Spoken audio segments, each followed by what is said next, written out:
Indie, země tajemství, 7. největší a 2. nejvíce zalidněná země na světě.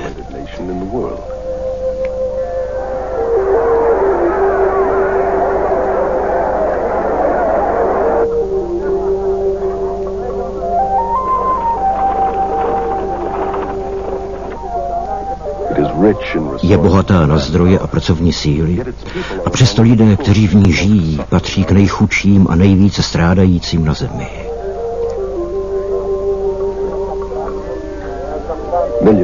Miliony Indů strádají podvýživou, nemocemi, chudobou. Lidé jsou apatičtí, protože jejich náboženství je naučilo být nezúčastněnými pozorovateli, kteří ignorují bolestivý způsob života, jenž je uvězňuje. V.S. Naipaul, sám Ind, popisuje Indii jako zraněnou civilizaci, která je ochromena svými náboženskými věroukami. Toto složité a odporující si náboženství, známé jako hinduismus, povyšuje uctívání osvícených božích mužů guruů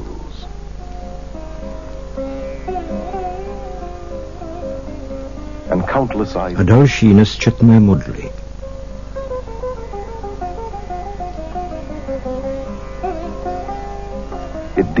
Je zde uctívána příroda a ženskost a věří se v matku bohyni jako v původní božstvo. Je oslavována v mnoha podobách.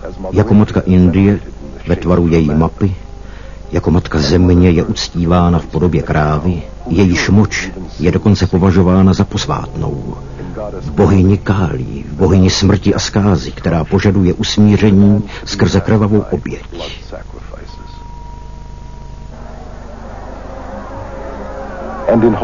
A také ve své svaté matce Ganze, největší řece v Indii.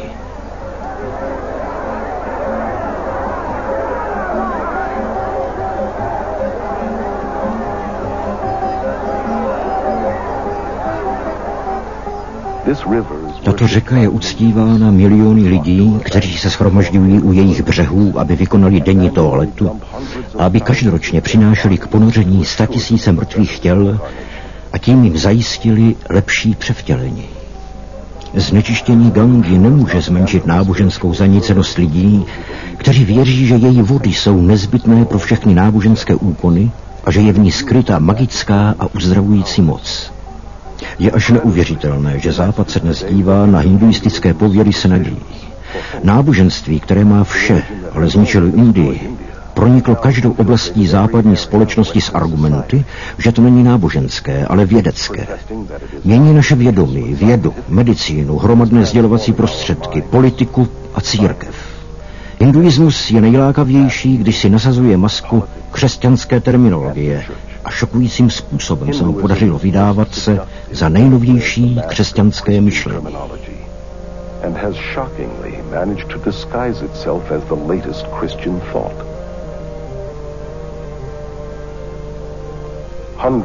Statisíce poutníků ze západu cestovali do Indie, aby hledali osvícení a zmizeli po stovkách.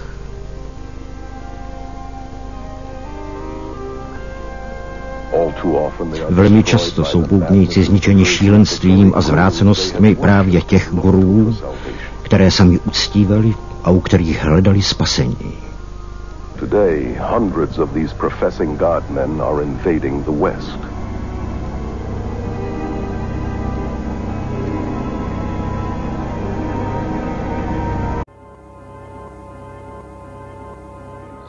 Gods of the New Age.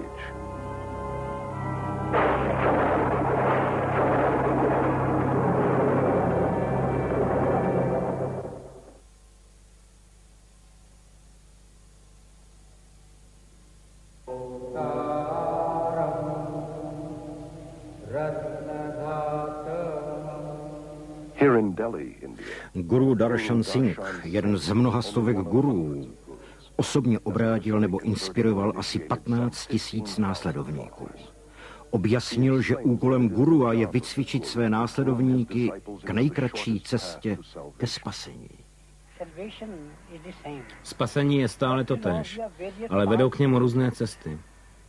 Víte, některé cesty jsou dlouhé a některé krátké. Proč je potom učitel nezbytný? Učitel je nezbytný k tomu, aby vás dovedl k té nejkratší cestě. Rabí Dronot Maharaj, potomek celé řady hinduistických duchovních vůdců, je bývalý guru a vynikající jogín uctívaný tisíci. Ve své autobiografii vypráví o svém životě, který prožil jako guru, a také o tom, proč se zřekl hinduismu. Hinduista potřeboval, aby byl v blízkosti svého gurua. Potřeboval se s ním radit. Ve skutečnosti viděl gurua jako jediný prostředek ke spasení. Je to naprosto mimořádný zážitek vidět některé z učedníků těchto gurů, se kterými jsem se setkala v Indii. Například ty zbožňující obrovské otevřené oči, které od něj přijmou úplně všechno a které ho nade vše milují. Milovala jsem Maharishiho, uctívala jsem ho. A tak vše, co dělal, řekl a myslel, bylo v mých očích zcela správné. Jednoduše jsem potkala Bhagwana a bylo to. Není zde nikdo jako on. Bhagwan je můj pán a já ho miluji. Zamiloval jsem se do něj, to je jediné, co mohu říct. Guru Bhagwan Rajneesh, kterému americká vláda poskytla útočiště poté, co uprchl z rodné Indie, zakoupil ve středním Oregonu ranč o rozloze 100 čtverečních mil, aby se zde mohli shromažďovat jeho červeně odění učedníci z celého světa.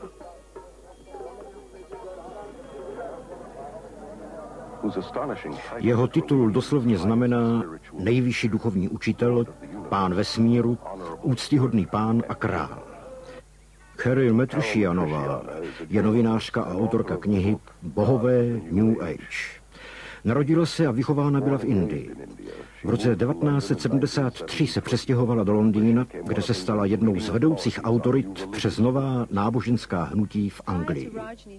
Během rozličných slavností v Oregonu Rajneesh vyjíždí v jednom z jeho automobilů značky Rolls-Royce 2x až 3x denně. Je uctíván, doslova zbožňován tisíci svými příznivci ze západu. Je smutné sledovat jejich oddanost pouhé lidské bytosti, která se považuje za Boha, a jejich podřízenost jeho duchovním pravidlům, jako například nošení jeho podobizny kolem krku, oblékání oděvů různých odstínů červené barvy nebo změnu jejich jmen na indická. Jeho mluvčí a pravá ruka Silvermanová se pokouší vysvětlit přitažlivost a magnetismus svého pána. On představuje něco tak... Prostě nemám slov.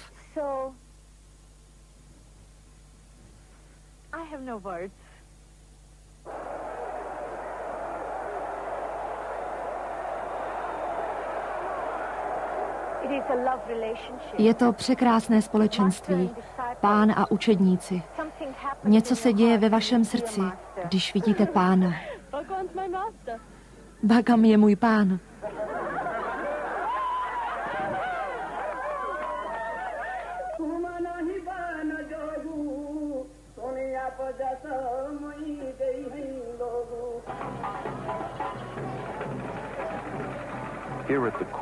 Tady na festivalu Kumbh nebo na festivalu vodnáře v Lahabě se shromažďuje 20 milionů hinduistů, aby byli svědky nekonečných průvodů stovek těch samozvaných božích mužů.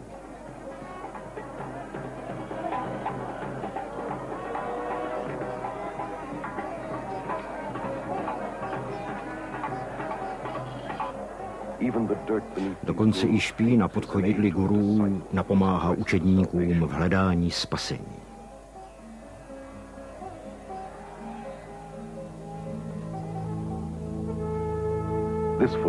Tento snímek byl skrytě nafilmován a propašován z Indie.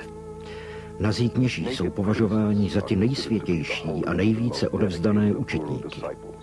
Mnozí z nich si pokrývají svá těla kremačním popelem a špínou a dávají si kravské výkaly do vlasů. Někteří jsou ozbrojeni a jsou závislí na extrémně silných narkotikách.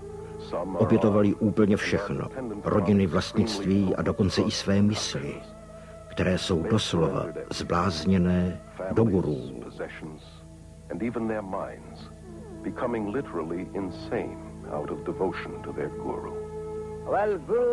Ano, guru je náš největší přítel, filozof, vůdce a ukazuje cestu k Bohu. A my v Indii ho uznáváme jako božskou moc, která je ekvivalentní Bohu.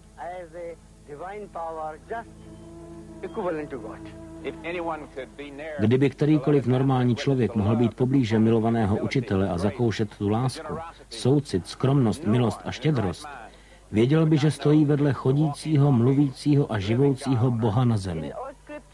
V našich písmech najdete, že učitel je boží vtělená moc pracující na zemi. Vy jste dnes s tím mužem mluvili, ale nemyslím si, že víte, s kým jste hovořili. Ale musím říct, že jste mluvili s Bohem. Pro hinduistu je guru tím nejdůležitějším.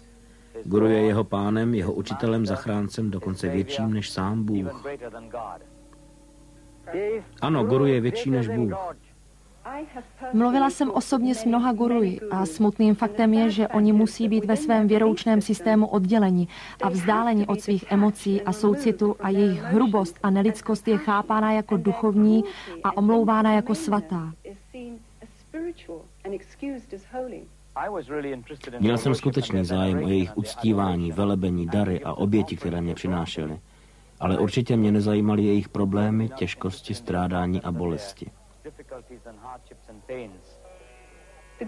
Následovníci gurua věří, že on jim nějak oplatí tu jejich nepopsatelnou lásku, kterou k němu cítí.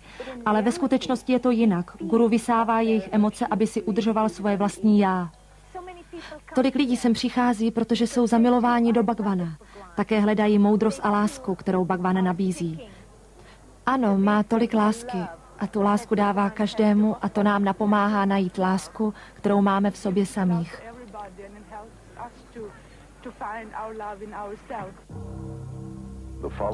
Následovníci Jima Jonese, hlavního lidského chrámu, byli přesvědčeni, že jejich vztah byl založen na lásce.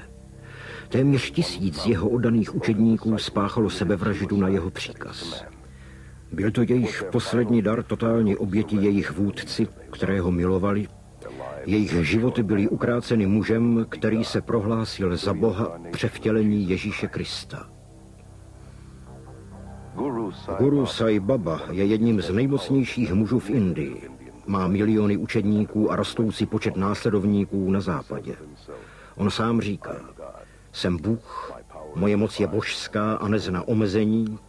Neexistuje žádná přirozená ani nadpřirozená síla, která by mohla zastavit mne a moji misi. Prabhu Guptara, který se narodil a byl vychován v Indii, pracuje nyní jako novinář a komentátor ve sdělovacích prostředcích v Londýně. Gurové přicházejí na západ ze 2 důvodů. Za prvé samozřejmě chtějí obrátit lidi na svoji víru a v některých případech se tomu tak stane. A za druhé, protože cítí, že mají něco, co mohou nabídnout. Tito gurové totiž mohou nabídnout rodinnou komunitu, kterou tito lidé nemají.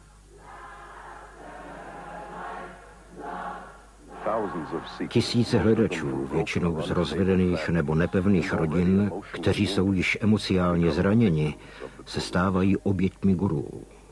Dr. A.S. Guinness, oxfordský učenec, světem uznávaný lektor, je autorem bestselleru Prach smrti. Jedna z nejhlubších tužeb moderního světa je touha po smyslu života, ale také touha po sounáležitosti a stabilitě v životě. Avšak lidé tohle vše nenašli na západě a tak jsou hladoví. Obrátili se k západu zády a utíkají se k otevřeným náručím východu, aniž by se podívali, do čeho se vlastně ženou. Ed Senesi je bývalým členem společnosti Hare Krishna, známé jako hnutí Hare Krishna. Pracoval 3 roky jako redaktor a šéf jejich časopisu Zpět k podstatě božství. Postoj k rodině v hnutí Hare Krishna je velmi nešťastný. Rodina je víceméně chápána jako nutné zlo. Eckhard Flotter, úspěšný německý novinář, se stal Rajnišovým oddaným učedníkem v roce 1979 a strávil s ním několik měsíců v Indii. Rajniš zcela jasně říká, že rodina, manželství a všechny tyto tradiční vztahy jsou špatné. Jediné vztahy, které uznává, jsou vztahy mezi ním a učedníky. Katy, která byla 15 let oddanou učednicí Jogína Maharishi Maheše, byla učitelkou transcendentální meditace, která je známá jako TM. Myslela jsem si, že TM posilovala moji rodinu, ale ve skutečnosti ji oslabovala, protože jsem soustředovala veškerou svoji pozornost na sebe. Pokud jste příliš oddáni své manželce a svým dětem, znamená to, že se tolik nevěnujete organizaci. Buď jsem se musela stát členkou, abych tak mohla jít s ním, nebo se s ním rozvést, protože neměl mít žádná vnější pouta. Řekl mi, že to nebylo proto, že by mě nemiloval, ale protože já jsem byla pouhou lidskou bytostí, zatímco Bhagwan byl něčím nadlidským a tím si zasloužil více lásky než já. Kolik z těch lidí, kdy milovalo své bližní, své rodiny tímto totálně odevzdaným způsobem? Alexandra Schmidtová je jednou z hlavních francouzských odbornic na nová náboženská hnutí. Kolik z nich bylo slepých ke všem těm negativním aspektům osoby, kterou milovali, jako to bylo v případě Gurua? Ellen je mluvčím organizace Brahma Kumaris Raja, která je zcela spravována ženami a má pod kontrolou 800 středisek ve 40 zemích. Naše organizace praktikuje mezi všemi zúčastněnými celibát, ať už to jsou jednotlivci nebo manželské páry. Zjistil jsem, že jsem přitahován ke své ženě, ale nemohl jsem si to dovolit, protože jakmile jsem k ní ucítil být emocionálně i fyzicky přitahován, bylo pro mě těžké zachovávat celibát. Způsob, kterým jsem to vyřešil, byl ten, že jsem ji začal chápat jako objekt nelásky a nenávisti. Známe tisíce manželských dvojic, které jdou touto cestou a které tak nacházejí daleko větší harmonii a čistotu lásky ve srovnání s omezenou láskou fyzickou. Přes 90% manželství v hnutí Krišna končí rozvodem. Spíše než abychom používali naši energii k tomu, abychom zakládali rodiny a měli mnoho a mnoho tělesných vztahů, zaměřujeme tuto energii na duchovno. Ďábelské je na tom to, že se to maskuje jako duchovno. V některých školách myšlení je celibát podporován, aby bylo dosaženo větší duchovnosti. V jiných však dochází k tomu, že sexuální perverze je praktikována nejenom mezi samotnými guruji, ale i mezi jejich učedníky, včetně dětí. Můžeme vidět i rozpory v pohledu na ženy, které jsou na duchovní rovině středem uctívání a jejich ženskost je viděna jako tvořivá moc boží. Například zasvěcení ženou jogínkou je považováno za nesrovnatelně svatější než zasvěcení mužem. Avšak v té každodenní, všední rovině jsou ženy považovány za nižší než muži a je s nimi podle toho zacházeno.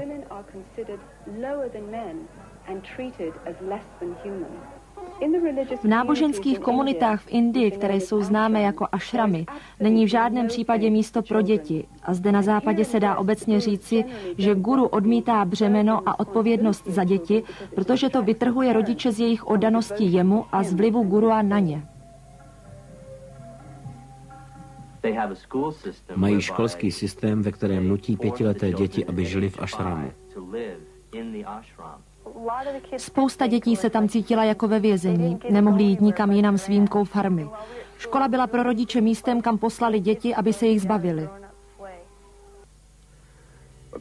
Podle Bhagavad Gita, v hinduismu jednoho z nejdůležitějších písem, musí následovník nejenom uctívat a chválit gurua jako boha, ale také obětovat sebe samého a svoje vlastnictví.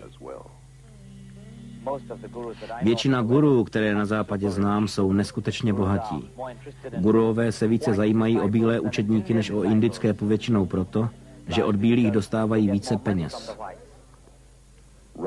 Rob se v minulosti 13 let zabýval transcendentální meditací, byl vedoucím TM a vedoucím učitelských kurzů na Marishově mezinárodní univerzitě. Hnutí TM je velmi bohaté. Má své pozemky na celém světě, má nádherné hotely ve Švýcarsku, má univerzitní komplexy ve střední části USA, má akademie na východním a západním pobřeží USA.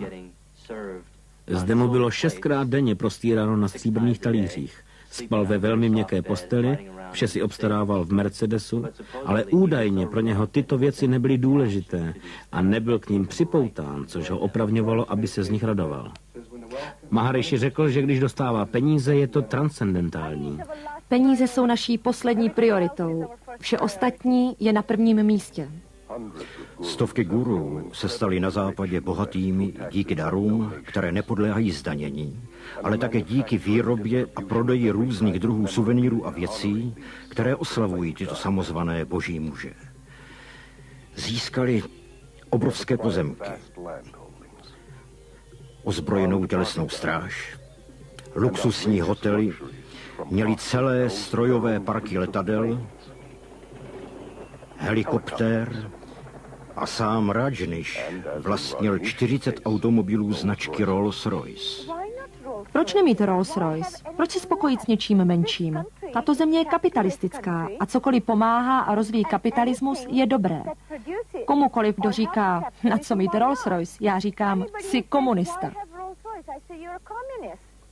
Lidé byli nabádáni k tomu, aby donášeli jeden na druhého, kdo nebyl oddán učiteli tak, jak se náleží. Ba co víc, aby lhali jeden druhému. Pošta je cenzurována. Víme o uplácení politiků. Lidé změní svůj systém hodnot, jako jsem to udělal já, a přestávají se orientovat v tom, co je dobré a co je špatné.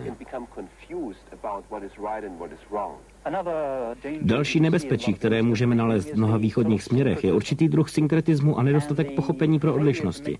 A tak přistupujeme nejenom správné a špatné, ale také to a ono. Myslím si, že je velmi důležité říci, že jsou zde rozdíly nejenom mezi dobrým a zlým, ale také mezi všemi druhy věcí vnímatelné kritickým a jasným myšlením. Hinduistická filozofie je jako celek velmi relativní. Neexistuje v ní žádný absolutní morální kodex, na základě kterého by bylo možné jednat. A tak vnímání dobra a zla se bude měnit v závislosti na úrovni vašeho svědomí. Může se vám stát, že se úplně dostanete pod nadvládu určité konkrétní osoby, takže odmítnete přemýšlet nebo nejste schopni přemýšlet. Může se vám stát, že ztratíte schopnost udělat vlastní rozhodnutí jakéhokoliv druhu. Nezáleží na tom, jak nepatrné a v jaké oblasti svého života. Sally Belfridgeová, bývalá obyvatelka Rajnishovy komunity v Indii, napsala o svém rozčarování ve své knize Květiny prázdnoty. Stále více jsem cítila, jak jsem vtahována do jeho prázdnoty. Je to nemožné popsat. Je to více než charisma. Slovem charisma to prostě není možné popsat. Je to více než aureola. Skutečně věřím, že věděl něco, co já jsem neznala, že seděl v letadle, ve kterém já jsem nebyla. Vyžadují na vás totální bezmyšlenkovitou poslušnost a uctívání, protože oni jsou bohové a jsou něco více, než je pouhý člověk. Vy musíte tyto bohy následovat. Není po vás žádáno, abyste užívali svůj mozek, abyste se ptali. S ohromením a s úděsem jsem objevila ochotu lidí se podřídit. Tolik lidí ve světě cítí, že musí někam bezmyšlenkovitě skočit a zříci se své autonomie. Lidé se rádi zbaví té tíživé svobody, se kterou se musí potácet. Tím se zbaví mnoha rozhodnutí, která musí udělat, a všeho, co s tím souvisí. Svoboda na východě je svobodou od individuality. Je to neosobní svoboda. Osoba už vůbec není důležitá. Mnohé z východních způsobů myšlení jsou jako snášející se mlha nebo jako obětí, které utlumí jakékoliv rozdíly. Zjistila jsem, že jsem ztratila svoji identitu. On žádnou neměl. Byl jako nějaké potrubí do nekonečna. A já jsem přijímala něco velmi podivného a mimořádného.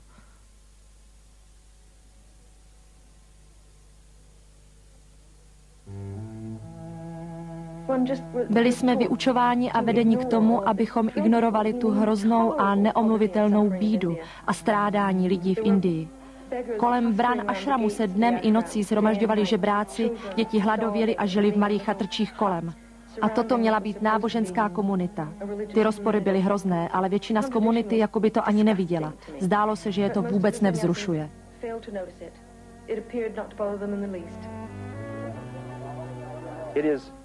Toto je částí světa iluzí a cílem je odtažení od skutečného světa. Takže není žádná vyhlídka sociální pomoci nebo soucitu či zájmu vidět spravedlnost v tomto světě. A naopak, pokud byste takové věci dělali, zahráváte si s něčí karmou. Podle zákona karmy člověk, který trpí, je tomu tak povinen, protože udělal něco velmi hříšného v minulém nebo v tomto životě. Vidím, že je zde málo místa pro soucit. Byl jsem členem Ligy sociálních služeb na univerzitě v Indii a snažili jsme se dělat, co jsme mohli, abychom pomohli lidem. Jeden mladý muž, který byl šéfem oddělení hinduismu, k nám přišel a řekl, proč tohle děláte? Tito lidé, kteří strádají ve vesnicích, nemocní a nakažení, mají problémy, protože udělali něco špatného v minulém životě. Podívejte se, je úplně jedno, co s nimi uděláte v tomto životě. Zda zmírníte jejich trápení nebo ne. Stejně se nestane nic jiného, než to, že v tom příštím životě přijdou zpět v tom též nebo v ještě horším stavu. Proč tedy mrháte svým časem? Cítíme, že příčiny strádání jsou v nás a tak pořádáme kursy meditace, abychom lidem umožnili prožívat vnitřní pokoj. Snaží se zbavit trápení a tak umrtvují své emoce a soucit skrze meditaci. Maharishi, guru zabývající se TM, řekl, že osoba, která má hlad, se může stát šťastnou hladovou osobou skrze cvičení v meditaci. Přestože se hinduista snaží přesvědčit sám sebe, že utrpení je pouze v jeho mysli, že je to pouhá iluze neboli maja, jak on to nazývá, zároveň věří, že musí trpět znovu a znovu tím, že je nucen do nekonečna se vracet do tohoto světa skrze převtělení. Z tohoto nekonečného kola života a smrti zvaného samsara není úniku, protože v hinduismu oproti křesťanství neexistuje odpuštění, protože neexistuje hřích. A tak, a to je smutné, tam nenajdeme žádnou naději. Všichni guruové, které na západě znám, vyučují převtělování, doktrínu, která je ústřední pro hinduismus. Převtělování je celé o tom, jak umíráme a vracíme se zpět do tohoto světa v různých formách. Učedníci Hare Krishna věří v přemísťování duší, které cestují z těla do těla. Tato fyzická těla, na rozdíl od duší, netrvají jednou provždy. A tak stejným způsobem, jako řidič potřebuje vyměnit auto, my potřebujeme výměnu těla. Gandhi řekl o převtělení, že je to příliš těžké břemeno, než aby ho člověk mohl unést. Nicméně na západě je chtivě přijímáno v zeslabené formě jako zjevná směs hinduismu a zen buddhismu, zaobalené do psychologické terminologie.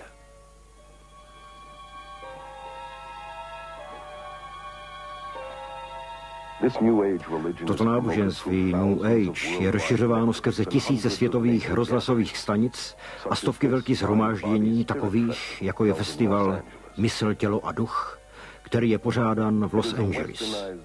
Je to vlastně západní verze indického festivalu Kumbh Mela, kde se často objevují titíž guruové a tytéž praktiky od astrologie a hádání z ruky až po čtení myslí, uzdravování a meditaci. Festival, nyní mezinárodní, byl poprvé organizován Grahamem Wilsonem v Londýně v roce 1977. Hnutí New Age chápe reinkarnaci jako základ vývoje kolektivního vědomí světa. Nepřevtělujeme se pokaždé do nových těl pouze jako individuální duše, ale spíš jako kolektivní vědomí duší, a to je, myslím, důvodem k tomu, že máme přístup k daleko více informacím, než si myslíme. Buď musíme věřit v převtělení, nebo ve vzkříšení. Není možné, aby obě věci byly současně pravdou.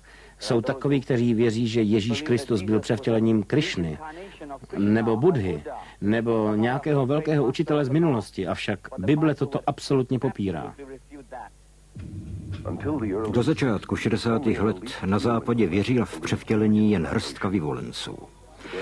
Dnes je tato víra přijímána téměř 25% Američanů a asi 50% Evropanů. Podobně je tomu s jógou. Dříve byla praktikována pouze okultní elitou v Americe a v Evropě.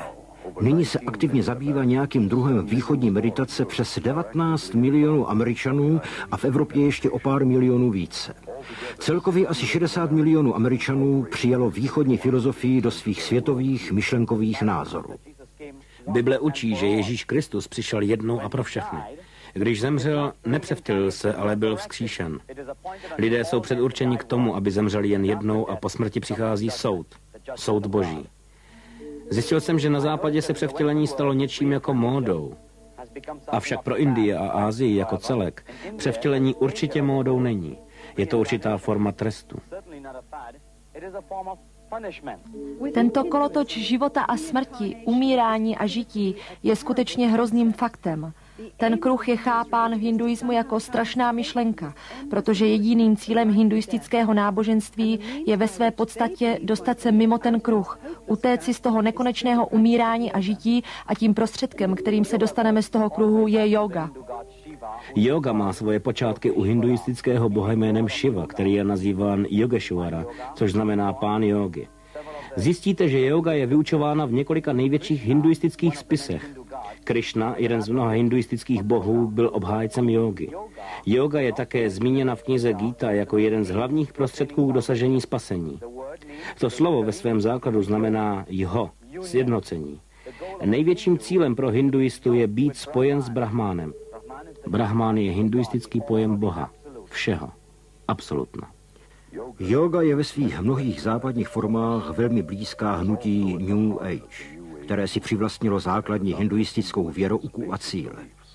Navzdory zdánlivé rozmanitosti stovek konkurenčních škol jógy, všechny formy přicházejí z Indie a vedou do okultismu, ačkoliv většina lidí na západě si to neuvědomuje. Techniky jógy zahrnují dechová cvičení pránajáma nebo pozice, které se nazývají asány, oslabování mysli, známé jako lela, duševní síly, nazývané siddhi, opakující se zpěvy, mantry a záměrné rozvíjení černé magie, zvané tantra. Při mých rozsáhlých cestách po Indii jsem nalezl značné množství lidí ze západu, kteří se zabývali hinduismem a začali následovat gurua jako výsledek stručného zasvěcení do tajů jógy. Jóga je v mnoha směrech centrem hinduismu. Není hinduismus bez jógy a není jóga bez hinduismu.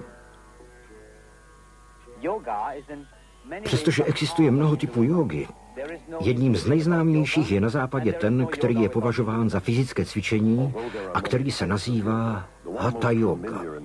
Slibuje duševní a fyzické zdraví, ale o tom, že má kořeny v hinduismu a jeho cílem je být spojen s Brahmánem, se vyučuje zřídka kdy. Len věří, že Raja yoga neboli yoga mysli je tou nejvyšší formou hinduismu.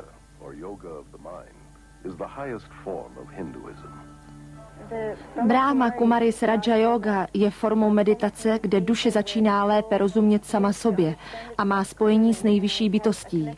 Raj znamená královský a yoga znamená jednota. A tak skrze spojení s nejvyšší bytostí a skrze jógu jsem začala vládnout nad vlastním já, nad svou myslí a nad svým životem. Johana Majchlzonová, bývalá učitelka jógy a zástupce lékaře psychologa, vypovídá o svých zkušenostech s okultismem ve své autobiografii Překrásná strana zla. Jiné slovo pro mantru je zaříkadlo, kterým vlastně uskutečňujeme magii. V mantrajóze je slovo, fráze nebo jméno boha démona opakováno znovu a znovu tak, aby osoba byla uvedena do stavu vibrace, což přitáhne ty síly, pro které je opakování prováděno a bude tak dosaženo žádaného výsledku. To je přesně to, co užívají takzvaní bílí kouzelníci a mágové při vytváření magie. Vždycky je nám říkáno ne. To je jenom bezvýznamný zvuk a nemá to nic dočinění s hinduistickými bohy. Ale pokaždé, když některá z těchto osob usedne na zem, bude volat na svého boha tím, že bude opakovat mantru znovu a znovu. A tak se to stane silnějším v jejím životě. Chvalospěv vypadá takto. Hari Krishna, Krishna, Krishna, Hari Hari. Hari Rama, Rama, Rama, Hari Hari. 108 manter je jeden celek a oni ho zpívají 16krát denně. Zabere to asi 2 hodiny každý den. A to je minimum, které po nich guru žádá. Někdy se tomu říká technika hypnotizování nebo vymývání mozku, protože kdykoliv máte nějaký problém nebo se přiblížíte k nějaké konfrontaci, stahujete se do bezpečí chvalospěvů na místo přemýšlení a řešení problému. George Harrison z Beatles učinil mantrajógu přijatelnou pro svět díky své písni Můj sladký pán, kde spojil chvalospěv hinduistickému bohu Hari Krishna s biblickým chvalospěvem chvály Haleluja.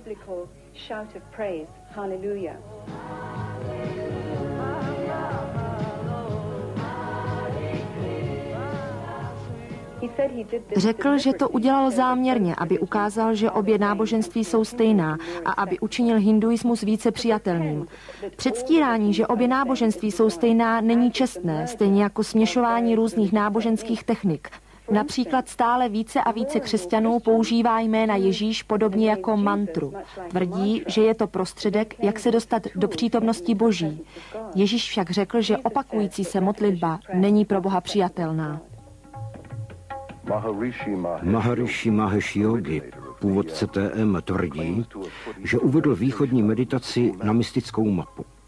TM se svými více než 3 miliony přívrženců je největším guruovským hnutím, jaké kdy proniklo na západ. Návštěva Beatles v komunitě Maharishiho v Indii v 60. letech, již se dostalo velké publicity, přesvědčila milion jejich fanoušků, že TM, takzvaná vědecká jóga, je ještě mocnějším způsobem stimulace vědomí než drogy. TM činí jedinečnou a odlišnou od ostatních dnes pěstovaných praktik zejména to, že nabízí osvícení velmi rychle. Dá se říct, že nabízí tryskový let k sebeuvědomění. Dostala jsem se do pociťování stavu ztracenosti v uvědomění si absolutna. Maharishi učil v Aténách, že my všichni pocházíme z oné nicoty a to je zdroj našeho vědomí, našeho myšlení a všeho, co konáme. Hlavní nápor Maharishiho spočívá v propagování své siddhi jógy, určené k rozvoji psychických schopností, například levitace. Tyto kurzy, stejně jako většina guruovských programů, stojí $1000. Rob byl schopný financovat svůj pokročilý výcvik státními studentskými půjčkami o celkové částce $6000. Sezení cvičenců vytváří zvláštní prostředí. Lidé mluví a křičí, vřískají a mluví cizími jazyky. Je to jako v blázinci. Je skutečně šílené, když křepčíte po stezce plné pěny a vyhazujete boky vysoko do vzduchu. Rajneesh je jedním z nejspornějších gurů v Indii, zejména proto, že podporuje šokující sexuální praktiky jako předpoklad spásy. Jedním z nejrychleji se rozšiřujících druhů jógy na západě je dnes tantra. Přitažlivě nabízená jako exotický prostředek ke zvýšení sexuální zkušenosti. Jako v celé józe i zde jde o to, vyvolat posedlost duchy hinduismu tak, aby mohl být narušen řetěz převtělování. V tantře se ti nejpokročilejší učedníci oddávají tomu nejzvrhlejšímu chování. Od lidských obětí až po sexuální perverzi a kouzelnictví. Tantra yoga je extrémním vyjádřením hinduismu. Jestli si přejete šakty, je to černá a takzvaná bílá magie, pomocí které šakty, síla kundalíny vzrůstá. Duševní síly, které to doprovázejí, jsou v plném rozkvětu a individuální závislost na osobní prioritě gurua může vést tuto sílu buď do černé magie, která v Indii zahrnuje rituál meditace nad useknutými lidskými hlavami, pojídání kousků masa, nespálených částí masa zbylých po kremaci a jiné praktiky. A nebo je možné dojít k bílé magii, ve které je částečně tato síla použita pro léčení a pro užitek lidstva. Avšak Anton LaVey, papež první církve Satanovi, to řekl zcela jasně. Prohlásil, že věřit v takové věci jako bílá magie je mytologie. Neexistuje nic takového jako bílá magie. Tohle všechno má svoje kořeny v okultní duševní moci a nemá to nic společného s Bohem.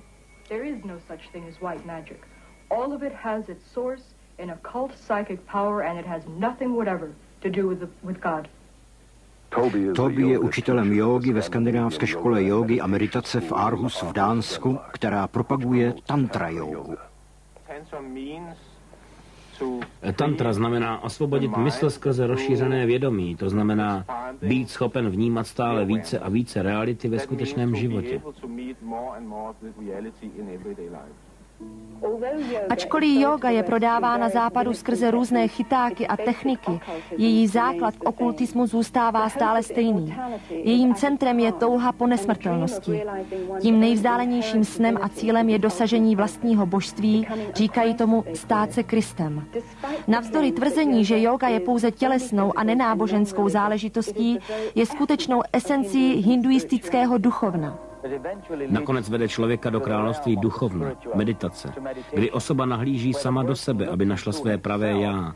A když najde své pravé já, věří, že nalézá Boha.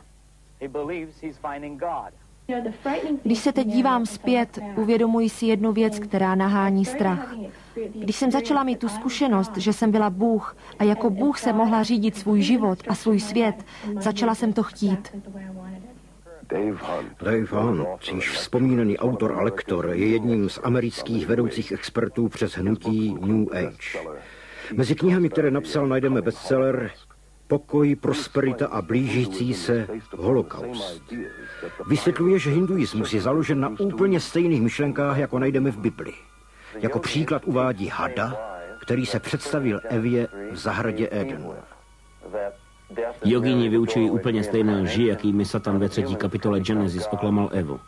Říkají, že smrt je pouhou cestou k převtělení a že člověk se může stát Bohem. Toto je buď neuvěřitelná shoda, nebo bezchybná identifikace Satana stojícího za východním mysticismem. Tato síla východního mysticismu je v Bibli nazývána Satanem a je také známa jako had. Základní moc v hinduismu je symbolizována hadem a je také v hinduismu oslavována a uctívána. Chápeme Boha jako formu světla a jméno Šiva je užíváno v naší skupině, ale znamená nehmotné bytí, vyzařující pokoj, zářivé světlo, lásku k celému světu. V Indii je Šiva známý jako bůh zkázy. Často navštěvuje kremační místa a nosí náhrdelník z lidských lebek. A pak má zamotané hady ve svých vlasech. Jeho moc je uctívána.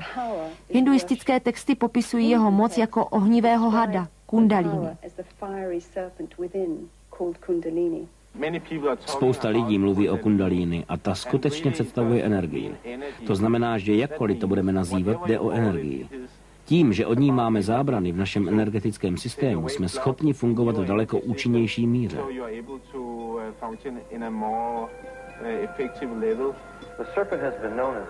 Každé náboženství a každá kultura se vždy dívala na hada jako na energii nebo sílu a uctívala ho jako symbol moudrosti a nesmrtelnosti. Jen v židovsko-křesťanské Biblii je had považován za podvodníka, ničitele a úhlavního nepřítele jak Boha, tak i člověka. Staré představy i strach z hada se z naší kultury pomalu vytratily. Dokonce děti ve škole se učí přijmout hada skrze jógovou pozici kobry. Michaelo, ukázala bys nám kobru? Tak, prohni záda, tak je to dobré. Dívej se dopředu. Dobře. Chvilku takhle vydrž. Probuzením této hadí síly, která páteří směřuje vzhůru skrz centra, takzvané čakry, se máte stát božskými, nadlidskými, získat nadpřirozenou moc. Dechová cvičení vás mají naučit přijímat pránu, životní sílu z kosmu, nasměrovat ji do čaker, psychických kanálů a tak probudit sílu šakty a kundalíny a přivolat tyto psychické síly, které jsou tak nedílnou a převládající součástí jógy. Tak. Velmi pomalu dýchej nosem, pomaloučku vdechněte, vydechněte. V dechových cvičeních se skrývá mnoho nebezpečí. Dokonce i sami propagátoři těchto cvičení varují před tím, že vyvolávají nejen duševní poruchy a choroby, které, jak známo, uvrhnou lidi po zbytek jejich života do ústavů pro duševně nemocné, ale také poznali, že cvičení mohou otevřít vaši duši, vaši mysl a celou osobnost démonickým silám.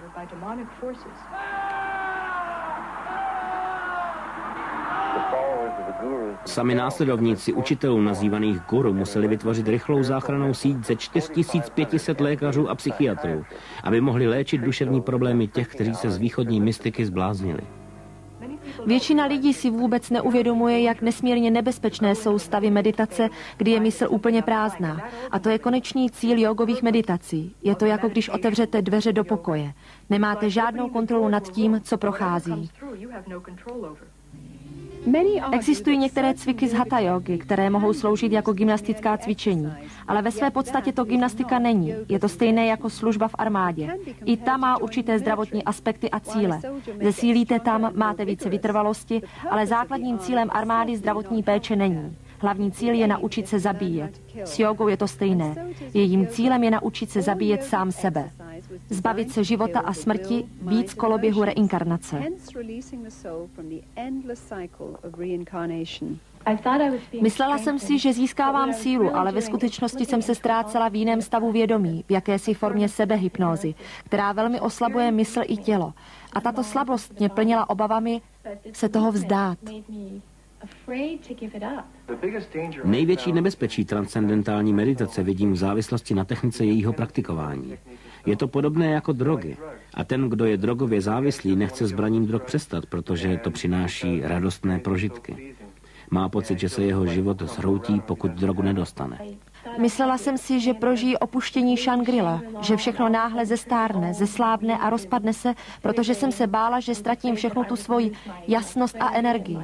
Ale to málo, co jsem věděla, když jsem se toho vzdala, bylo to, že získávám všechno ostatní, co jsem při meditaci nikdy neměla.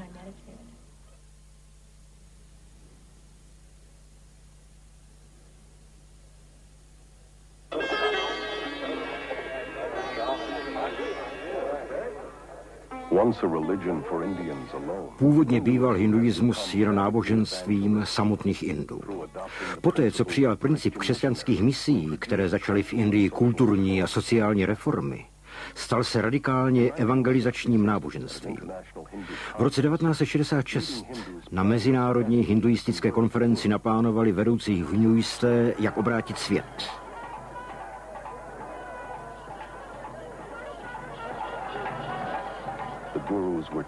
Byli vybráni první guruové na výpravy do světa.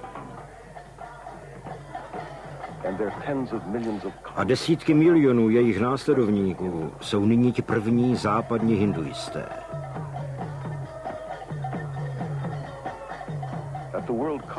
Na světové konferenci o hinduismu v roce 1979 konstatoval jeden řečník, že misie na západ byla korunována fantastickým úspěchem, že se hinduismus stává převládajícím světovým náboženstvím a přiblížil se konec křesťanství. A v roce 1981 na konferenci transcendentální meditace v Indii prohlásil jeden řečník, že misie transcendentální meditace přemůže všude přítomného démona křesťanství. Toto náboženství, které je připraveno zničit křesťanství, je dnes přijímáno miliony lidí, včetně mnoha církví, které naivně podlehly duchovní propagandě a nevědomky se staly učedníky bohů nového věku New Age. Za celou dnešní agresivní kampaní za světovou nadvládu hinduismu stojí tajná organizace s názvem Vishva Hindu Parishad. Je to světová misijní organizace hinduismu. Paragraf 4 její zakládající listiny zní: vytvořit řád misionářů, jak laických, tak zasvěcenců za účelem propagace hinduismu, a pokračuje. Cílem je otevřít, vést a podporovat kurzy a centra, která misionáře vychovávají. Slovo misie se v zakládající listině objevuje několikrát a je jasné, že toto je světová organizace hinduistů. Organizace Vishva Hindu Parishad ve svém časopise jasně říká, že učitelé jógy na celém světě jsou předními misionáři hinduismu. Žákyně jednoho gurua, Prema Nayak, byla 10 let uznávanou učitelkou jógy. Učitelé jógy jsou slepci vodícími slepé. Sami nerozumějí tomu, do čeho uvádějí. Nemají ponětí o tom, co vlastně učí. A tak jsou opravdu využíváni k tomu, aby zasáhli duše studentů a dalších nevinných lidí v této a v jiných zemích, kteří na kurzy přicházejí.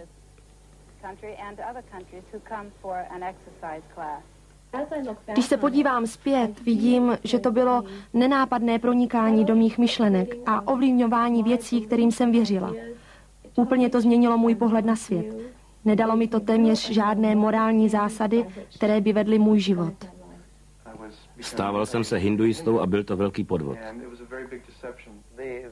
Promyšlený záměr Vishva Hindu Parishad obrátit svět na hinduismus vedl k vytvoření tisíců sdružení nového věku s desítkami milionů obrácených, kteří všichni pracují pro jedinou novou vládu ve světě. Díky převleku jógy se v západních myslích systematicky vytváří neopohanský pohled na svět. Spolu s New Age tvrdí, že nabízí víc jednoty, nesobectví, dobré vůle, svobody a je opravdovou alternativou k úzkému zaměření křesťanství.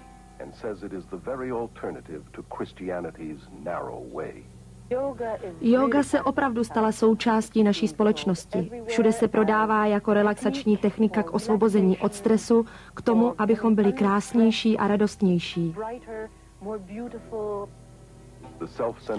Svět zaměřený na vlastní krásu a půvab povyšuje jogové meditace a vizualizační techniky na prostředky ke zlepšení zdraví a rozvoji těla, rozumu i ducha. Jsou v tom i duchovní věci, ale jsou v rozporu s učením Bible. Relaxace se dokonce stala duchovním hledáním takzvaného plného potenciálu, třeba skrze holistické masáže, izolační nádrže a stovky jiných technik New Age.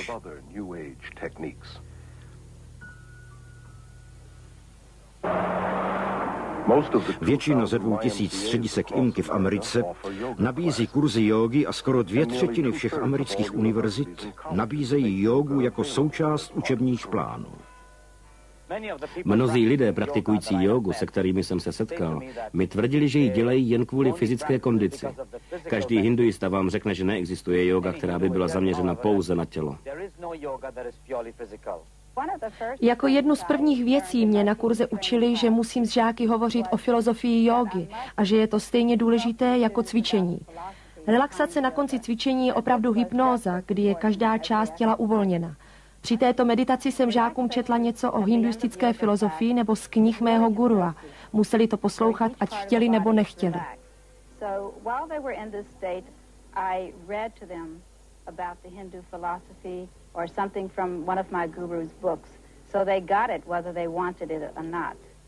Cvičení jógy nebylo vypracováno jako cvičení na udržení fyzické kondice, ale kvůli nasměrování hadí síly v těle. Tím má být dosaženo božské přirozenosti, jóga to nazývá slovem Brahman. Každý, kdo chce zlepšovat svou fyzickou kondici, by se měl věnovat cvičením vhodným pro takový účel a ne se zabývat jógou. Mnoho nemocnic zavedlo vlastní kurzy jógy a meditace, aby snížili stres pacientů, lékařů a zdravotních sester. Lékaři a zubaři, kteří nepřemýšlejí o zavedení křesťanství nebo židovství kvůli náboženskému pozadí, nevědomky vtahují své pacienty do praktik hinduismu. V posledních 2 letech jsem pracoval s některými německými lékaři na výzkumu dechových cvičení. Do naší dánské školy přicházejí pacienti, které k nám lékaři pošlou. Nejtypičtějšími problémy jsou bolesti v zádech, neurotické symptomy, vysoký krevní tlak, stres a podobně. Prodejny zdravých potravin patří do první řady organizací gurů při získávání nových stoupenců a jsou také hlavními šiřiteli literatury New Age. Tisíce lékařů, doktorů filozofie, zubařů a chiropraktiků patří k nadšeným přívržencům holistické medicíny nového věku. Tito propagátoři New Age vycházejí z předpokladu, že léčení těla musí začít léčením mysli a duše. Terapie zahrnují nespočetné způsoby, většinou zasahující mysl člověka, nebo využívají hypnózu. Hypnóza, která vždy patřila k okultismu, vytvořila hlavní most mezi hinduismem a moderní vědou. Hypnóza vytváří stejný stav vědomí, jaký je možno poznat pod vlivem drog nebo při praktikování jógy. Hypnóza byla přijata moderní medicínou i psychiatrií. Je základem kurzů sebezlepšování a pozitivního myšlení. Stovky dezinformovaných křesťanských psychologů denně hypnózu používají.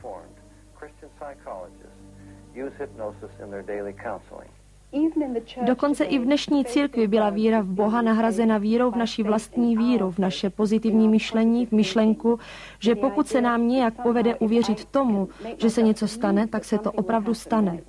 To je jen náhražka pravé víry. Mnozí věří, že hypnóza je v pořádku, pokud ji používají zkušení konzultanti. Jako kdyby ji použití správnými lidmi mohlo učinit vědeckou a ne okultní. A taky křesťané naivně používají, stejně jako mnohá jiná hnutí, jako EST, domněle vědecký nábožensko-psychologický směr Scientology, dynamika mysli, silová kontrola mysli, trénink mozkových vln alfa.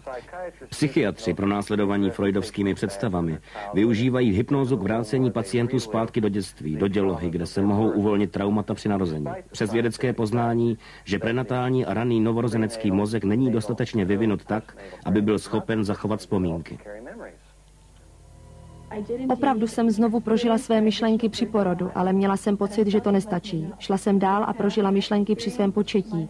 A pak jsem pokračovala do předchozího života, abych přišla na to, proč bylo mé početí právě takové, jaké bylo. Tím jsem chtěla říci, že to nekončí. Pořád chcete někam pokračovat. Navíc je to vede zpátky do minulých životů, procházejí své minulé životy tady na zemi. Samozřejmě, že tyto vzpomínky nepřicházejí z mozku, pocházejí ze zcela podvodného zdroje.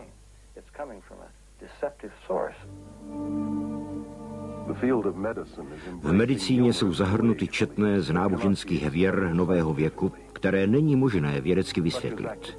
Jako příklad může sloužit akupunktura, která tvrdí, že manipuluje se sílou kundalíny prostřednictvím jehel a biologická zpětná vazba, která využívá monitorovacího zařízení k tomu, aby člověk sám byl schopen ovládat i normálně neovladatelné procesy svého těla, jako je například krevní tlak.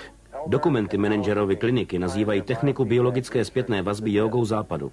Elmer a Alice Greenovi, jedni z prvních vědců zkoumajících biologickou zpětnou vazbu, připouštějí, že vytváří stejné výsledky a stav vědomí jako jóga. Tuto elektronickou jógu přenesli psychologové do světa sportu, včetně sportu olympijského. Podnikatelé chodí na kurzy jógy, protože se chtějí uvolnit uprostřed dne. Chtějí trénovat svou schopnost soustředění. Osobně prováděná terapie motivuje stovky soutěživých podnikatelů v celé Americe. Víkendové semináře zaměřené na úspěch a pozitivní myšlení a zásilkovou službou rozesílané kazety s neregistrovatelným přesvědčováním slibují vylepšení osobních a podnikatelských vlastností, používají přitom směs humanistické psychologie a východní mystiky. Jeden takový kurz Myšlení nového věku pro plný rozvoj vašich schopností změnil životy lidí v organizacích tak vysoce postavených, jakými jsou CIA, berní úřady, americká armáda, námořnictvo, letectvo, NASA, General Motors, ABM, Xerox, americké banky a množství policistů a požárníků. IBM, Xerox, Rockwell International, Bell Telephone System, Bank of America, and scores of police and fire departments. Hnutí za plné využití lidských schopností s důrazem na vlastní ocenění, sebelásku, sebepřijetí a pozitivní vidění sebe sama je jen západní verzí jogínské seberealizace. Princip, který guruové nazývají božské já, to, že jsme všichni Bohem. Šošonský kouzelník valící se hrom řekl, vědci nakonec objeví to, co pohané vždycky věděli. To se přesně děje při invazi východní mystiky na západ.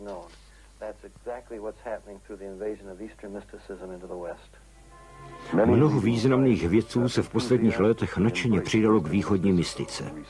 Hinduismus, který o sobě tvrdí, že je nejstarší náboženství, se klamně zahaluje jako nová věda. Mnoho východních proudů má velmi lákavý obal. Jsou přinášeny velmi opatrně, takže nekladou důraz na náboženskou stránku, ale na vědeckou. Neukazují na náboženskou stránku, ale například na fyzickou kondici nebo cokoliv jiného. Yoga, kterou učíme, nemá s náboženstvím nic společného. Je to vědecká metoda v tom, že něco děláte a z toho plynou výsledky. Maharishi přišel na to, že ve Spojených státech si lidé náboženský obal nevezmou, tak nabídl obal vědecký. Začal s tím, že zainteresoval vědce na pokusech s meditujícími, například při měření dechové frekvence, mozkových operací a podobně. A tak se přišlo na to, že se během meditace sníží metabolismus, zjistilo se, že se to dá podat vědeckým způsobem a lidé to přijmou raději. Dokonce jako učitelé jsme učili obřadu puja, sklánět se před hinduistickými bohy a přesto jsme necítili, že učíme náboženství. Myslím si, že je to velký podvod a nepoctivost, protože čím hlouběji se dostáváte, například při zasvěcování a podobně, učíte se v pudže základní slova a rituály hinduistické bohoslužby. Děti to praktikují, používá se to pro výuku jazyku, pro podnikatele, pro všechny vrstvy společnosti, učí se to na školách. V celém západním světě se od mateřských školek po vysoké školy učí hinduistické mystice, přestože se jinak zavedla odluka církve od státu.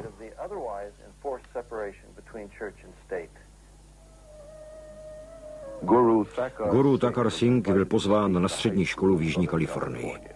Jeden ze studentů, jmenuje se Kurt, jim byl tak okouzlen, že se přestěhoval do Indie, kde nyní žije jako nadšený Thakarův následovník. Hovořil jenom půl hodiny a pak jsme 20 minut meditovali. Prožil jsem něco, co jsem ještě nikdy v životě neprožil. Mluvil v kapli, kde vzduch doslova jiskřil pocitem lásky a pokoje a to mě zcela ohromilo.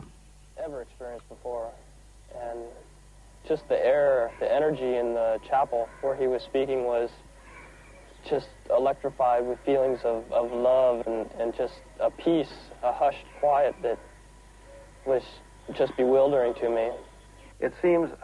Je to podivné, když veřejné školy vyhnaly křesťanské modlitby a přitom nejen dovolují, ale přímo aktivně propagují jógu, východní meditaci a vizualizační techniky, které patří mezi hinduistické modlitby.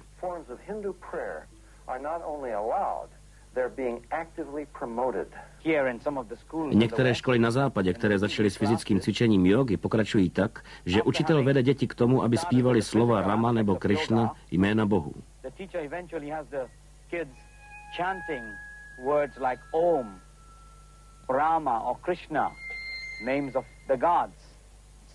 Ve školách začínáme od učitele ke studentovi. Učíme, že jóga může dětem pomoci odstranit napětí a soustředit se.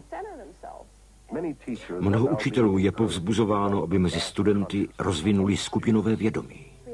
Uvolněte se, budeme pomaloučku zvedat ruce.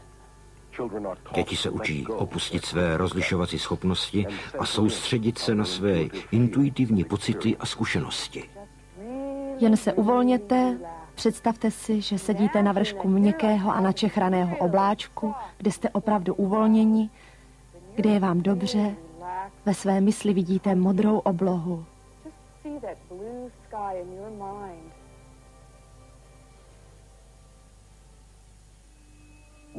Jeden ze způsobů, jak nejlépe ovlivnit vědomí mnoha lidí, jsou sdělovací prostředky, které stále více propagují indický způsob myšlení.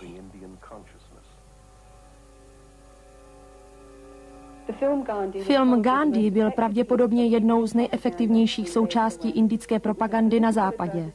Byla to politická reklama, kterou řídila a financovala indická vláda a kterou propagovalo také mírové hnutí.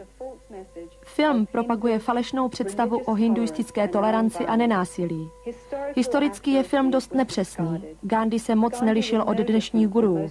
Dopouštěl se sexuálních perverzí, určitě nebyl pouze tím míru milovným mužem nenásilí, co se dá dokládat i jeho účastí na zabíjení černochů v rasových kaferských válkách v Jižní Africe. Nejdůležitější zpráva filmu je, že Gandhi byl jedním z prvních gurů, kteří spojili křesťanství a hinduismus do jakéhosi balíčku nového náboženství. Já ho považuji za jednoho z otců hnutí New Age.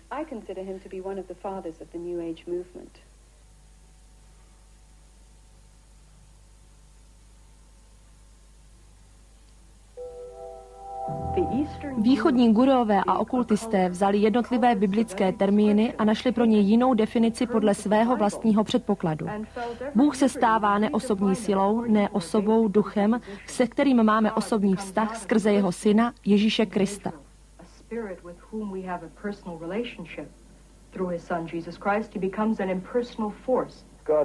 Bůh je cosi jako energie, která každého z nás prostupuje.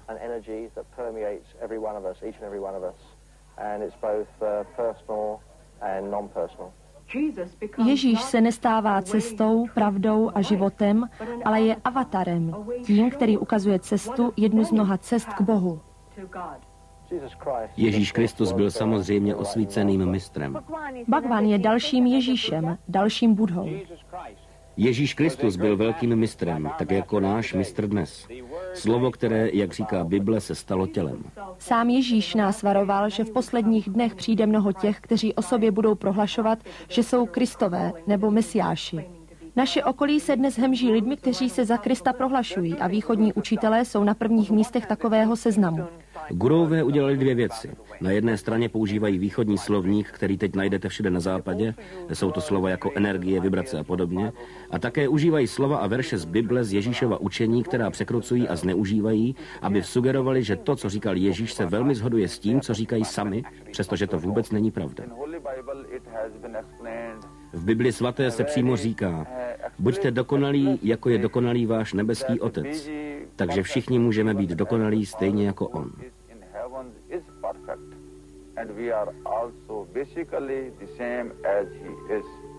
A když směřujete vzhůru, můžete se stát dokonalými, a když budete dokonalí, stanete se božskými. Každá lidská bytost je přirozeně mírumilovná, přirozeně čistá, přirozeně dobrá, zlo nepatří k našemu přirozenému chování. Takže v meditaci, a to opravdu děláme, se zaměřujeme na to čisté, božské vlastní já, které tvoří naši pravou podstatu. Jestliže jsou lidé dědičně dobří, proč lžou, podvádějí, kradou, válčí?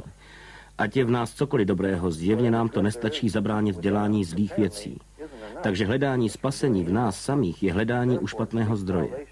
Nejsme odděleni od našeho vyššího já, jsme odděleni od Boha svým hříchem.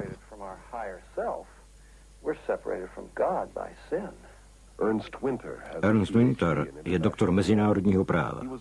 10 let sloužil jako diplomat rakouské zahraniční služby a od roku 1968 do roku 1978 byl ředitelem OSN.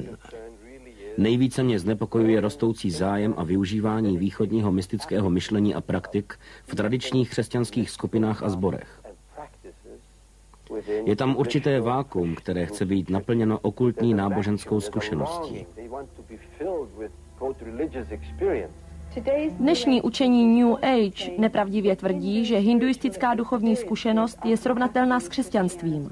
A hrozné je, že mnoho křesťanských vedoucích povzbuzuje ve svých knihách, časopisech, kázáních, rozhlasových a televizních programech miliony křesťanů k hledání pokřesťanštělých hinduistických zážitků.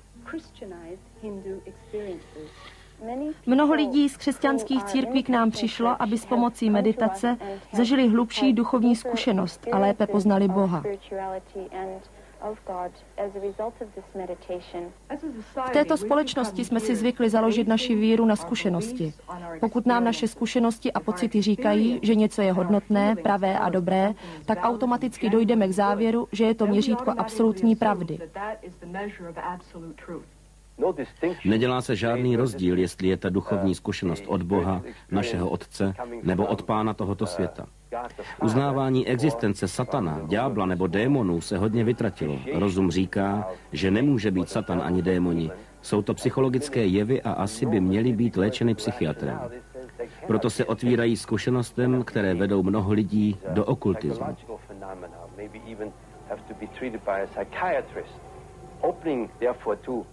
Spiritual experiences one's soul opens many people to the occult. Během hlubokých meditací ke mně přicházel Ježíš. Předával mi vize a zkušenosti, které byly nepopsatelně krásné. Byla jsem si jistá, že všechno je dobré a od Boha, protože jsem viděla zázraky, uzdravení a všechno bylo tak naplněno láskou. Ale jednoho dne mi přišlo na mysl, že neznám žádnou objektivní, absolutní pravdu, která by mi pomohla posoudit mé zkušenosti, že mé pocity, moje emoce byly možná otevřeny a podrobeny nějaké formě jemné manipulace, které jsem nerozuměla. Rozhodla jsem se podívat do Bible a tak jsem poznala, že se místo Ježíše našla jen nějakou náhražku. Zkoušet rozvinout se duchovně na základě pocitů, extázy nebo zkušeností je stejné jako stavět dům na písku. Náš vztah k Bohu by měl být založen na pevném základě biblického poznání. Věřím, že máme zkoumat duchy, že máme číst písmo, studovat Bibli a nepovažovat prožitky za něco víc, než je Boží slovo.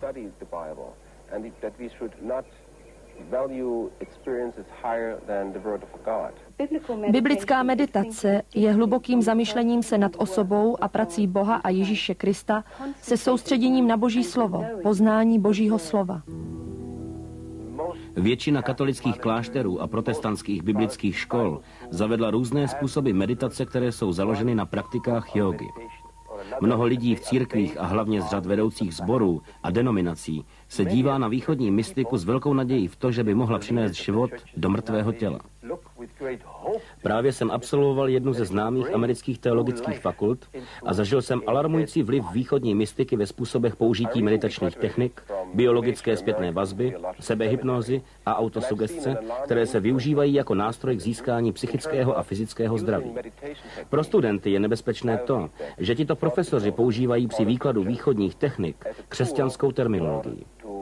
Jeden z profesorů, který vyučuje meditaci, nás žádal, abychom vyprázdnili svou mysl, protože bychom měli během meditace získat svým způsobem obraz Boha. One of the professors who was teaching Christian meditation told us to empty our minds because we should kind of image God in this meditation. Víra, že svým myšlením můžeme vytvořit skutečnost, pochází přímo z hinduismu, který věří, že všechno je iluze neboli mája. To je nový podvod transpersonální psychologie a bují dnes dokonce i v evangelikálních církvích, kde je stále populárnější víra, že uctívání Boha vystupňujeme vizualizací Boha nebo Ježíše, že vytvoříme odpověď pro své modlitby tím, že si představím to, za co se modlíme. Vytvoření představy Ježíše či Boha v mysli se neliší od modly vytvořené ze dřeva nebo kamene, nutíme tím Boha k účasti na dění nebo oslavujeme touhu, kterou jsme si vytvořili svými představami. Je to prostě scestné. Je to snaha o manipulaci Boha.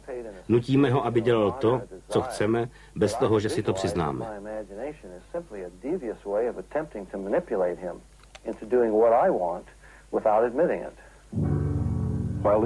Současně s infiltrací křesťanské církve východní mystika silně ovlivňuje světovou politiku. Nesčetné skupiny New Age rozšiřují svou filozofii pod střechou OSN. Mnoho vedoucích a představitelů OSN, agentur OSN a Světová rada církví, která má na OSN úzké vazby, propagují víru a praktiky New Age. OSN má svůj vlastní sál pro meditaci a stálého guru Sri Chinmoye. Dokonce Pentagon v USA má prostor určený k meditaci.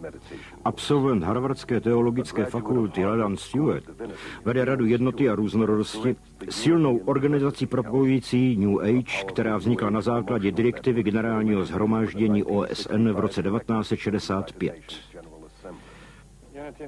Rada jednoty a různorodosti je koordinační orgán s celosvětovou působností. Skládá se z jednotlivých organizací, které očekávají dobu, kdy bude existovat jedna jediná organizovaná spolupráce energií na celém světě.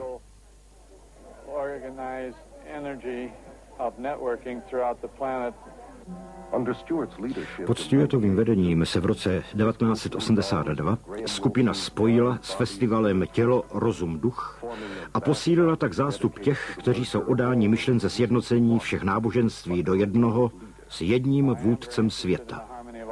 Velmi mě zajímá harmonie všech náboženství. Neznamená to vytvořit nové náboženství, ale spíše dát život něčemu, jako je univerzální náboženský pohled, skrze který se mohou nově propojit všechny kultury, náboženství a rasy. OSN hraje důležitou roli v rostoucím uvědomování si společné zbožnosti a v hledání vůdce, který všechny povede do takového nového nebe. Slouží jako podpůrný systém. Každá skupina, která se takovými věcmi zabývá, se snaží o získání podpory OSN.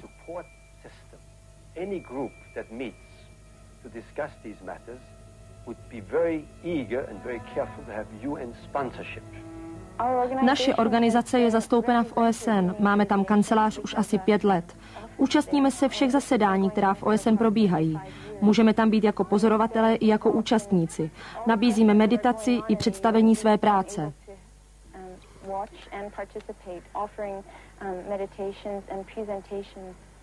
Jak je to možné? Myslím, že to způsobilo myšlení a činnost jednoho muže v OSN Roberta Millera, který stále zdůrazňuje, že OSN musí fungovat jako podpůrný systém při formování lidí v této sdílené touze, v hledání jedné světové vlády, jednoho vůdce světa a tvrdí, věřím, že se nemýlím, že OSN nepředstavuje vládu světa. Je to nástroj na poskytnutí pomoci, je to podpůrný systém. Podepírá jinak zcela zvláštní skupiny.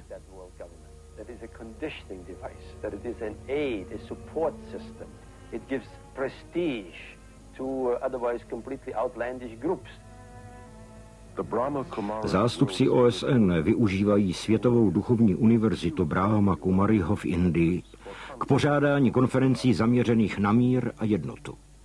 Zástupci zemí z celého světa, důležité osobnosti přicházejí, aby vyjádřili své myšlenky a sami zakusili opravdový pokoj.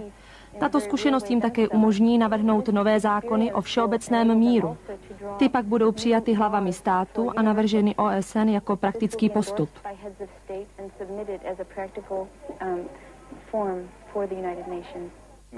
Večer se často využívá budova OSN k přednáškám, hovorům, meditacím o světě, o tom, jak vytvořit jeden lepší svět.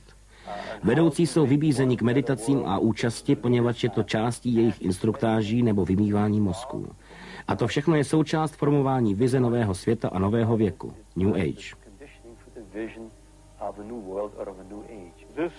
Systém gurů v politice je velmi nebezpečný pro naši demokratickou společnost. Přinejmenším přinese ztrátu svobody, ztrátu bezpečnosti a velké nebezpečí pro celé lidstvo. Myslím si, že guruismus také připravuje svět na nějaký druh politického fašismu.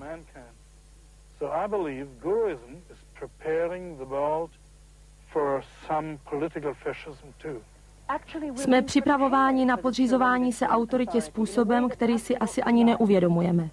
Právě teď jsme velmi zvláštním způsobem ponořeni ve východních koncepcích. Vědomí, stav vědomí, blaženost, reinkarnace, energie, vibrace.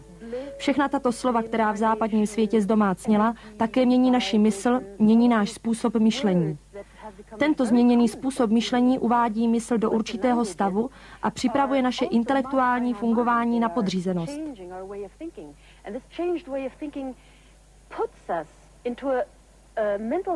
state, if you'd like, and prepares our intellectual functionings for this surrender. Zdá se, že více než kdy dříve je lidstvo ochotno se podřídit duchovně i emotivně nějakému charismatickému vůdci, který může nabídnout mír a prosperitu světu, jenž balancuje na hraně ekologického i sociálního zhroucení, mezinárodního i finančního chaosu, atomového holokaustu. Dobře známý přivrženec nového věku Benjamin Crane tvrdí, že je jakýmsi tiskovým zástupcem přicházejícího vůdce světa. V roce 1982 vyšla v novinách na celém světě oznámení o příchodu Craneova Krista nového věku, která obnovila naději milionů lidí. Na této tiskové konferenci v Los Angeles popsal, jakým způsobem o sobě dá tento nový Kristus vědět. Je jasné, že jsme na prahu nového věku, věku vodnáře. Je důležité si připomenout, že všechna velká náboženství očekávají příchod vůdce. Křesťané očekávají návrat Krista, muslimové čekají Imamadiho a zároveň i buddhisté očekávají příchod dalšího Buddhy, hinduisté čekají na návrat Krišny a židé stále čekají na příchod Mesiáše. Dnes mluvím o návratu takového učitele.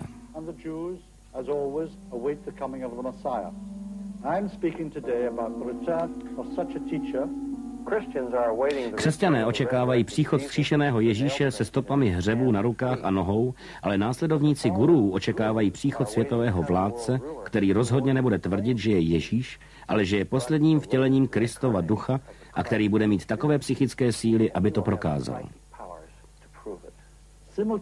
Na celém světě dojde souběžně ke 100 000 spontánních uzdravení, která jen potvrdí, kdyby to přece bylo potřeba, tu skutečnost, že je to sám Kristus. Den vyhlášení bude nejvýznamnější událostí tohoto nebo jakéhokoliv jiného století. V ten den budou propojeny televize a rozhlasové stanice na celém světě. Uvidíme ten zvláštní obličej na televizních obrazovkách, ale nebude mluvit, jeho slova budou tiše padat do našich myslí v našem vlastním jazyce. But he will not speak. His words will drop silently into our minds in our own language. Je to příznačné pro změněný stav vědomí, kterého se dosáhne při józe nebo jiných formách východní meditace. Jeden nositel Nobelovy ceny popsal mozek jako stroj, který duch uvádí do pohybu. Znamená to, že ve změněném stavu vědomí se ztrácí vazba mezi mým mozkem a mým duchem, který normálně řídí činnost mozku a to dovoluje jinému duchu, aby se projevil, aby působil na neurony, tvořil celý svět iluzí, astrálních putování, dával psychické síly a tímto způsobem se svět připravuje na poslední podvod.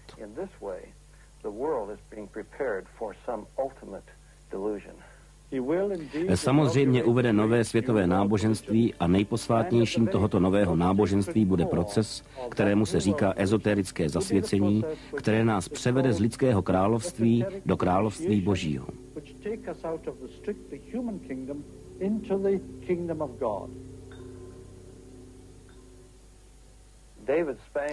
David Spangler, člen výboru Planetární iniciativy pro svět, který si zvolíme, jenž vychází z OSN, prohlašuje, že Lucifer je stejná síla jako Kristus, že Lucifer nás připravuje pro naše vlastní kristovství, že to je to konečné Luciferovo zasvěcení do nového věku. Možná Kristus Benjamina Cranea nebude tím učitelem světa a vládcem světového míru, jak předpověděl, ale je zřejmé, že dnešní světová scéna je připravena na to, čemu Bible říká apostáze. Odpadnutí nebo svévolné opuštění Boha. To vše vede k očekávání posledního herce, náhražky, kterou Bible předpovídá, že musí přijít před návratem Ježíše, pravého prince pokoje, toho, který bude vládnout 1000 let. Spojení vědy a mysticismu je teď v plném rozkvětu. A jeho ďábelským plodem bude nové univerzální náboženství přicházejícího diktátora světa, o kterém Bible hovoří jako o antikristu. Je ironií, že dnešní obnova pohanství a praktik hinduismu, které jsou ve středu hnutí nového věku, stojí na stejných základech, které připravili Hitlerovi rozmach jeho moci.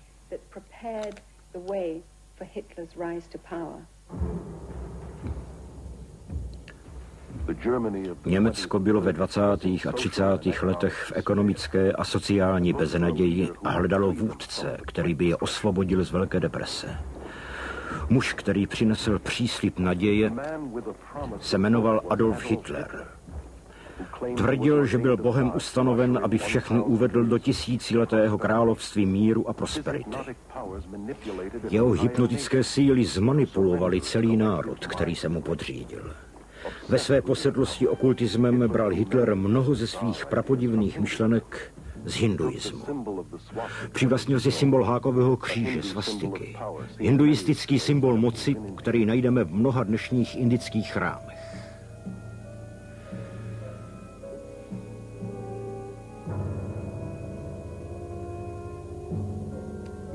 Miliony Němců, kteří se Hitlerovi podřídili, protože se domnívali, že je to Bůh, zemřeli pro něho a pro jeho cíle, podobně jako následovníci Jima Jonese.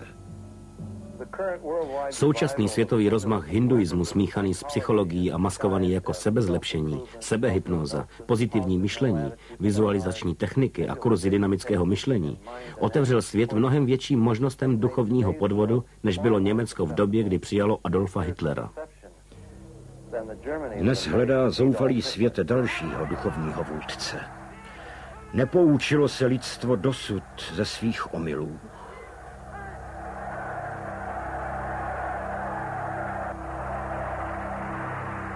Today, a desperate world is looking for another spiritual leader. Has the human race learned nothing from its own mistakes?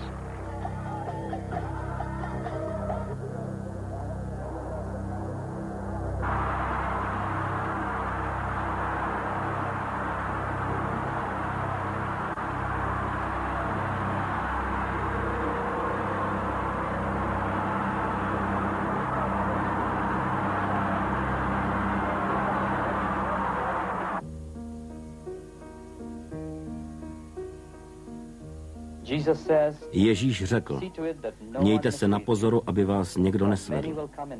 Mnozí přijdou v mém jménu a budou říkat, já jsem Kristus. Hle, tu je Kristus nebo tam. Nevěřte. Neboť vyvstanou falešní Kristové a falešní proroci a budou činit divy a zázraky k svedení, kdyby to bylo možné, také i vyvolených. Žádným způsobem se nedejte od nikoho oklamat, neboť nenastane den Páně, než až prvé přijde odstoupení a zjeven bude ten člověk hříchu, syn zatracení, který se posadí v chrámě Božím, prohlašuje sám sebe za Boha. Ježíš řekl, já jsem ta cesta, pravda i život, nikdo nepřichází k Otci, než skrze mne.